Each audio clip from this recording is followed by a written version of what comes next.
خبر مفاجئ عن السكر بالمغرب أو عن أسعار السكر بالمملكة المغربية الشريفة. تفاصيل إخبارية عاجلة جدا جدا تهم كل المغاربة. قرار جديد دخل حيز التنفيذ وغادي يتم تطبيقه بالمغرب كاملا مكمولا ابتداء من هذا التاريخ. هذه التفاصيل الإخبارية كلها سنتعرف عنها بعجالة في هذا الفيديو الإخباري الجديد. معكم دائما أنا على قناتكم باليوتيوب أخبار عاجلة ماروك. والآن إلى تفاصيل. حيث دخلت الزيادات التي أقرها قانون المالية لسنة 2024 في أسعار السكر حيز التنفيذ ابتداء من فاتح يناير الجاري.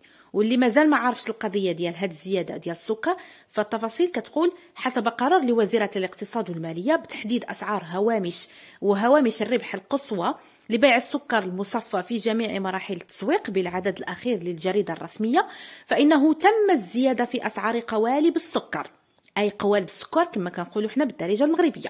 وتقرر أيضا في قانون المالية لسنة 2024 رفع سعر الضريبة على القيمة المضافة التي كانت تبلغ 7% المطبقة على السكر المصفى أو المكتل، بما في ذلك السكر المصنوع من نفايات المصافي والقند وأشربة السكر الخالص المعطرة وغير الملونة، إلى 8% ابتداء من فاتح يناير الجاري، و9% ابتداء من يناير أو من فاتح يناير 2025، و10% ابتداء من فاتح يناير 2026.